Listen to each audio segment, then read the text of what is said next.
When Thanksgiving is over, the action at Churchill Downs heats up as Derby points return to center stage. 7 hungry contenders enter the Kentucky Jockey Club, each vying for 10 vital points in a very talented field. Every horse, every chance will be analyzed in this video. How will you find your winner? Facts and figures are going to give you the winning edge. I give you the stats, you make the picks. Hi, it's Maura from Trifecta and a little bit extra. And in this video, I'm going to review all 7 contenders in the 400,000 Grade 2 Kentucky Jockey Club. Mile and a 16th at Churchill Downs. Now, it is oh so much fun to be back on that Kentucky Derby trail. But first, I have to remind you this. Horse betting is not legal in every state, so if you're betting, make sure it's legal. Spicy, spicy. Our first horse is just a little spicy. It's Spice Runner, trained by Steve Asmussen, who gets Joel Rosario in the irons. Now, this gun runner colt, he's got 5 starts, makes him the most experienced horse in the field. 2 wins and 1 place, and the one thing we know about him is this. He loves Churchill Downs. Out of the 3 times he's run here, he's got 2 wins. He started his career here, $114,000 maiden race going 5 furlongs, and he wins for the very first time, 2 1/4 lengths. Then nearly 30 days later, goes into a stakes race, the Baffert Manor Stakes race here at Churchill Downs, 6 furlongs. But that race really wasn't his day that day. He finishes 5th, 13 lengths behind. He shrugs it off. He goes into the Ellis Park Juvenile going 7 furlongs, sets the pace, but is challenged by Kapur, who finished 2nd in the Baffert Manor Stakes. Can't hold the lead, but he finishes 2nd, only 2 lengths behind. Then comes his breakout race, the first Kentucky Derby points race. Where? Here, of course, at Churchill Downs. The G3 Iroquois going even longer, a mile. Now, they say gun runners, they go better the longer it is, and he did not disappoint. This time, he tracked in between a lot of horses, 6 out of 10th. Pretty swift pace, 22.69 in the first quarter. 46 for the half. My spicy boy, he turns up the heat when they entered the turn. Kapur, his nemesis, is out in front. When they hit the stretch, Spice Runner, he's here, there, and everywhere. He's so green coming down the stretch. But then he gets focused, and wow, photo finish. Gets the win with a 76 buyer. Goes into the G1 Breeders' Futurity, this distance, a mile and a 16th at Keeneland. Now, this was his first time around 2 turns, and there's some questions. Can he get around 2 turns? He is a full brother to Gunite, and Gunite's best was around 1 turn. But unfortunately, we really don't know. His start was terrible. He goes to his knees, and so he starts off last and never recovers. He finishes 2nd to last. But he does get his best buyer yet of a 77. I think you just got to strike a line through that race and chalk it up to experience. In fact, after the Iroquois, Asmussen was quoted as saying that he thinks this horse is going to take a little bit more racing due to his size and weight. I mean, he's a big boy for a 2-year-old. Asmussen said, hey, he's twice the size as Gunite, so he could probably go twice the distance. Well, I'm not so sure about that. He's got to improve and prove that he could get around this distance. But I would keep my eye on him.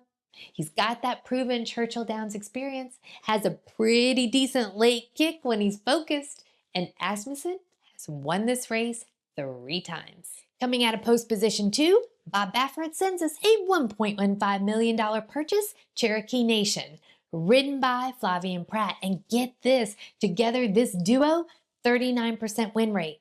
This horse is by not this time and is still a maiden, meaning has yet to win a race. First race, 5.5 furlong, $82,000 maiden race at Del Mar. And recall, Del Mar, that really short stretch. So sprints like that, you need speed, speed, speed, and early positioning. Unfortunately, he was bumped at the gate, had to steady, finishes 4th, then goes into a mile race at Santa Anita. Now, Santa Anita is a 2-turn mile. That's important. Coming out of post position 2, he gets to the lead. Mr. AP comes up to challenge him, and boy, did he battle back, and I really like a horse with heart. But unfortunately, he loses, but only loses by a nose and ends up with an 81 buyer. And losing to Mr. AP, none too shabby, he goes into the Breeders' Cup Juvenile and comes in second to Ted Nafi. Now, if he wants to go to the lead again, he's going to get some company. Just to his outside is Dr. Kapur. And maybe the 4-horse Soldier and Diplomat will join them, and possibly the 7-horse Universe. That could set up to be a very fast-paced race. Now, we know he could go 2 turns, but the question is, can he get that extra distance? He's by Not This Time, and Not This Time has a high percentage of winners as the sire of 2-year-olds and routers. Top progeny includes Epicenter, who came in second in the 2022 Derby and first in the Travers that year. And his dam sire is Indian Charlie, who came in third in the 1998 Kentucky Derby. Not a lot to go on here, but the pros are this. He's got 2-turn experience, got that fighting spirit, and encouraging breeding for this distance, and the duo of Baffert and Prat. Now, post position 3 is occupied by Dr. Kapur. Trained by Safi Joseph Jr., he'll be ridden by Jose Ortiz. Dr. Kapur is named after his owner, Ken Ramsey's premier doctor, who performed a kidney transplant on Ken Ramsey and gave him, as he put it, a new lease on life. This is a very speedy sprinter who has to prove he could get around 2 turns and get that distance. 2 starts with a win and a place. Comes in second in his first race, $100,000 main special weight, going 6 furlongs at Saratoga on Travers Day. That's pretty impressive. 84 buyer. Got to the lead, dug in, dueled. Again, you gotta love that heart. But he comes in second to Big Dom. Next, he tries 7 furlongs, $110,000 maiden special weight at Keeneland. And again, he gets to the lead, but this time he holds it. Gate to wire winner, baby, by 2 3/4 lengths with an 87 buyer. Also, the horses that he beat that day that came in place and show, they held their form in their next race, and that is very important to note. Now, we know he's fast, he's got heart, likes to go to the lead, but can he get that distance? He's by Mackenzie, who does have progeny that can go the longer distance. Think back to Baeza this year. Now, the dam is Ava's Kitten. Dam sire is Kitten's Joy, bred and raced by Ramsey. Now, Kitten's Joy, known for that long distance on the turf. Ramsey is quoted as saying that this horse is special. He's on my radar for this race, but the question's going to be, will Dr. Kapur go the distance and prescribe the win? Now, before we move on, well, I usually tell you, hit that like button and hit subscribe if you're finding the information useful. And yes, go ahead and do that. But here's what I want to say today. I'm really thankful for all of you. If you've been with me this year and supported me, or even if you're new and this is your first time seeing me, I'm thankful and humbled that you clicked play and you're watching this video and have watched me throughout the year. I promise you that this next year is going to be super exciting. Lots of Derby prep videos, lots of horse racing education, and just know you could always reach out to me. Comment below because I respond to all the comments. And also, you can find me at www.trifectaandextra.com, and you can follow me on Facebook and Instagram at Trifecta and Extra. Now hit that like button and hit subscribe. And again, thank you for all of your support in this holiday season. I feel blessed. Marching out of post position 4 is Soldier and Diplomat. Trained by Steve Asmussen, he'll be ridden by Tyler Gaffleone. Now, this is a $950,000 purchase by Army Mule. 3 starts, 2 wins. Very impressive resume. Starts his career going 6 furlongs at Saratoga $100,000 maiden special weight. He had to go wide. He was bumped by a foe and still wins by a neck with a 76 buyer. And before we move on to his next race, let me just give you some information. Who did he beat that day? The buzziest of buzz horses who's in this race, Further Ado. Now, Further Ado in his last race looked very different from this race, but still, it's worth noting that he beat Further Ado. Then he goes to the G1 Hopeful, 7 furlongs at Saratoga. Here he meets up with the leading 2-year-old Ted Noffey. And unfortunately, on that day, he weakens and finishes 4th with a 73 buyer. His next race out, he drops in class to an optional claimer going a mile, so longer distance, but weaker field. What does that race have going for them? It was here at Churchill Downs, so he gets the Churchill Downs experience. He stalks, draws clear in the stretch, kicks away with a lot of energy, and wins by 9 with an 80 buyer. Now, hopefully that race gave him some confidence, but he's going to be going 2 turns for the first time, getting a longer distance, facing stiffer competition, and will need to improve his speed. But on a positive note, he's got that Churchill Downs win and a win over Further Ado, and has faced top talent, both Further Ado and Ted Noffey. The number 5 horse, very connected. Trained by Kenny McPeak, he'll be ridden by Emmanuel Esquivel. 4 starts, 1 win, and 2 shows. Now this horse broke his maiden, meaning win for the very first time, his 3rd try out. He started in August at Colonial Downs in a 7 furlong maiden race where he comes in 5th. Then he goes on the turf, a mile, and he doesn't do poorly, comes in 3rd. But 3rd time was a charm. He was supposed to be in a turf race here at Churchill Downs, but it was rained off. Now he goes this distance, a mile and a 16th on the dirt. Sloppy dirt, but on the dirt.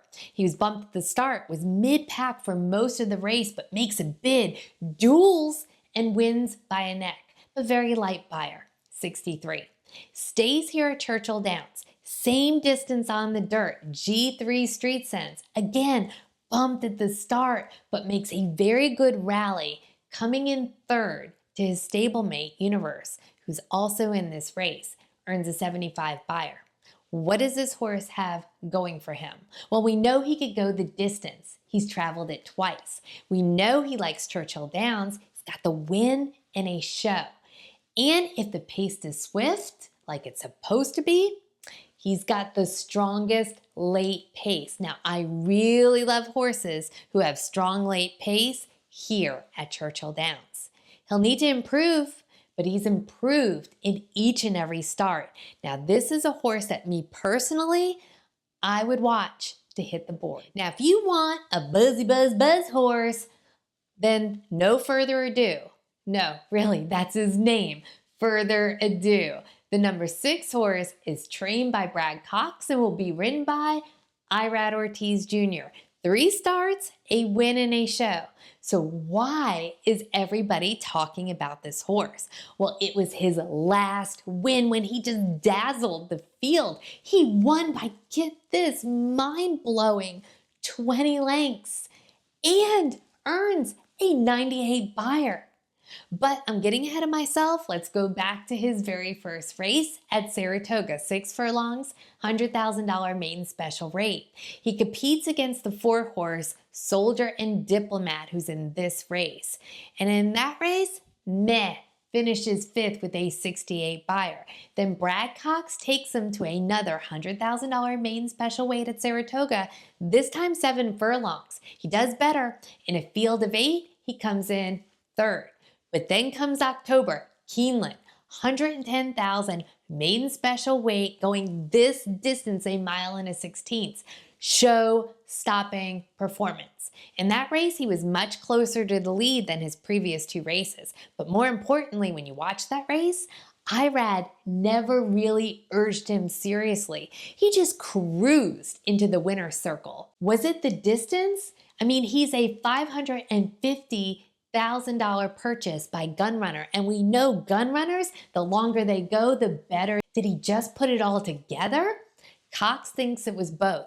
Doesn't really matter because really when he ran that race that day, he nearly matched the top 2-year-old Ted Noffey in speed. And it's reported that in the Kentucky Derby futures pools, he's 4th in the bets. Now he's likely going to be the favorite in this race. We know he's got the stamina. We know he could go the distance. The question is, can he repeat that performance? And if he does, it's his race to lose.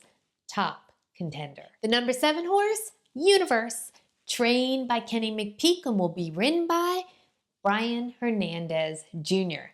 Now I have a really good friend, Janie, who got to see Universe at Saratoga, and Kenny McPeek said this is his Derby horse, and if it is, he's got the perfect name for it. 3 starts, always on the board, a win, a place, and a show. Now, he won his first race at Saratoga, 7 furlong maiden special weight. In that race, he hit the gate hard, but he fought through that and finishes 4 lengths ahead of everybody with a 68 buyer. His next race was the G1 Champagne, a mile at Aqueduct. Now, he gets bumped at the start, stays mid-pack, but finishes 3rd with his best buyer yet, an 82. Then he goes into the G3 Street Sense where he goes off as the favorite. And this time, really good start, up close to the lead. He's in that good stalking position we like to see in 2nd. And going around that final turn, the jockey is really urging him. He and Ganas are dueling it down the stretch. Now he finishes well, but in the end, he's passed by Incredible. Comes in 2nd with a 78 buyer. There is a lot to like here.